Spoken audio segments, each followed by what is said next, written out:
díomh fáistí chun stáisiú. Tá mé chun fís ach tá mé chur an fís tape beag seo le chéile le taispáintíomh cad a dhéanamh sibh nuair a hagann sibh ar scoil ar maidin. So beidh sibh ag rásláin le mám nó dad an sin le drothracha nó drofuaircha agus beidh sibh ag teacht an tró seo. Beidh an brúscar agus an aclasáil ar fad imethe.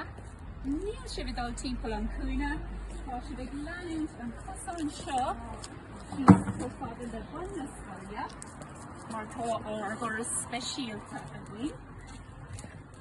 Leannig sibh síos an seo ag ran a cathair, ran a trí, agus ran a dó ag teacht an tró seo freisin. Tá lán rudaí imethe inis, tá na crín a bhí an sin imethe, so tá níos mó spás a gcuin. Seo ran a dó, agus an ran a dó eile. Now, tá rá agad teacht tríd an gceata seo, má tá cónaíart thuas an sin, san istáis thuas an sin, nó má tá tú ag siúil ar scoil beidir go an áit sin ina rúnt. Tá go sibh timpeall an cúine.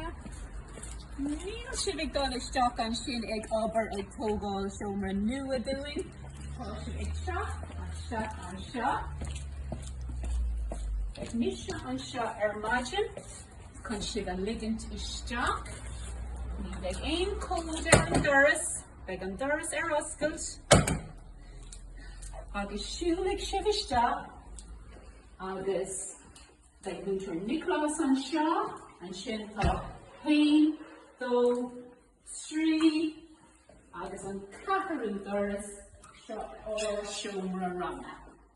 Now, nuair a hagann sibh chomh fada le seo, beidh áit a gcuibh chun bhur lámha a glanna le sanitizer, agus an sin siúlaigh sibh isteach go dtí an rang. Slán tamil.